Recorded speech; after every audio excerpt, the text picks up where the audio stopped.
وتشمیت العاطس یو کس پرنجې وکړلو او په دې ټیم کې هغه الحمدلله وویو نو ته به د هغه جواب ورکړې یرحمک الله.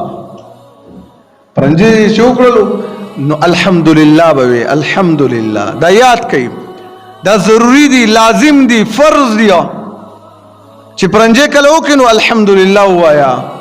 جواب کې یرحمک الله. هغه چا چې دا پرنجې اواز اوري اب ورته یرحمک الله، الله دې پتا باندې رحم وکړي. ته به بیا څه جواب ورکې؟ بیا به دا پرنجي والا بیا دا وایي یهدیکم الله، الله رب العالمین دې تا ته لاره سمه کړي، الله دې درته هدایت وکړي، ویصلح بالکم، او الله رب العالمین دې ستا حالت هم ښه کړي. دا مومن هر ټیم کې ګټه ګټه ده.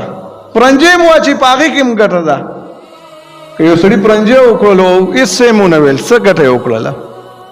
خو د مؤمن دا حال په دې وجه ګټور دی چې یو خوا نیکیانې میلاویږي، بل خوا د ده بل چاته دعایي، د هغه ده ته دعایي. نو چې کله هغه درته یرحمک الله وایي ته به یهدیکم الله، الله دې درته هدایت وکړي، ویصلح بالکم، او رب العالمین دې ستا حال برابر کړي. یعنې ستا به بیا که معاشره داسې جوړه شوه ستا به چا له خوله داسې بیا نه جوړېږي چې یاره دعا راته کوئ. ولې؟ وجه دا زندګي دې روانه په دعاګانو باندې بیا ده.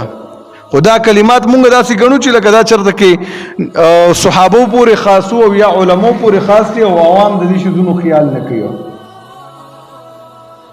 نو چې کله هم پرنجې درلو نو الحمدلله ووایه.